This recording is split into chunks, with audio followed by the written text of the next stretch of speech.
Trade bazooka, Greenland సుంకానికి EU counter. Greenland విషయంలో తమకు మద్దతు తెలుపని దేశాలపై 10% అదనపు సుంకాలు విధిస్తున్నట్లు అమెరికా అధ్యక్షుడు డొనాల్డ్ ట్రంప్ ప్రకటించిన సంగతి తెలిసిందే. ఈ నిర్ణయాన్ని బ్రిటన్తో పాటు ఐరోపా యూనియన్ దేశాలు తీవ్రంగా ఖండిస్తున్నాయి. ఈ టారిఫ్లను బదిలించేందుకు తమ వద్ద ఉన్న శక్తివంతమైన సాధనాన్ని ఉపయోగించాలని EU యోచిస్తున్నట్లు తెలుస్తుంది.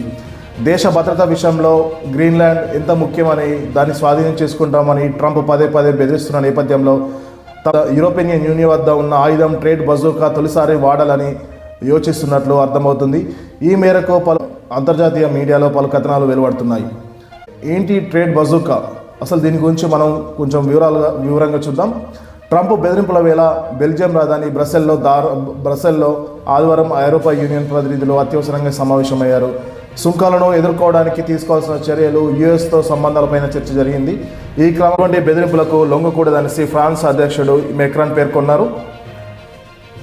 అలాగే తమ యూనియన్ చిన్న ట్రేడ్ బజూకాను తొలిసారి ఉపయోగించేందుకు సమయం ఆసన్నమైందని వ్యాఖ్యానించారు.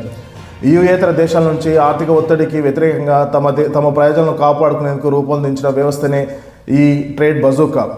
దీని ద్వారా కౌంటర్ టారిఫ్లు విధించడానికి వీలు కలుగుతుంది. ఐరోపా మార్కెట్లో అమెరికా తన వస్తు సేవలను విక్రయించుకోవడంపై పరిమితులు విధించే వీలు కలుగుతుంది.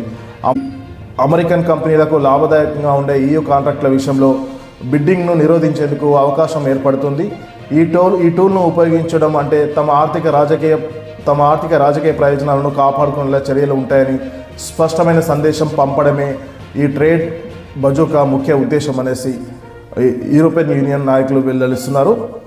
ట్రంప్ పదే బెదిరిస్తూ గ్రీన్లాండ్ను ఎలాగైనా ఆక్రమించుకుంటామనేసి తమకు మద్దతు తెలపని దేశాలపై 10% అదనపు సుంకాలను విధిస్తామని ట్రంప్ పదే యూరోపియన్ యూనియన్ దేశాలపై హెచ్చరిక జారీ చేసిన నేపథ్యంలో యూరోపియన్ యూనియన్ నేతలు ట్రేడ్ బజూకా ఆయుధాన్ని వాడనున్నట్లు తెలుస్తుంది.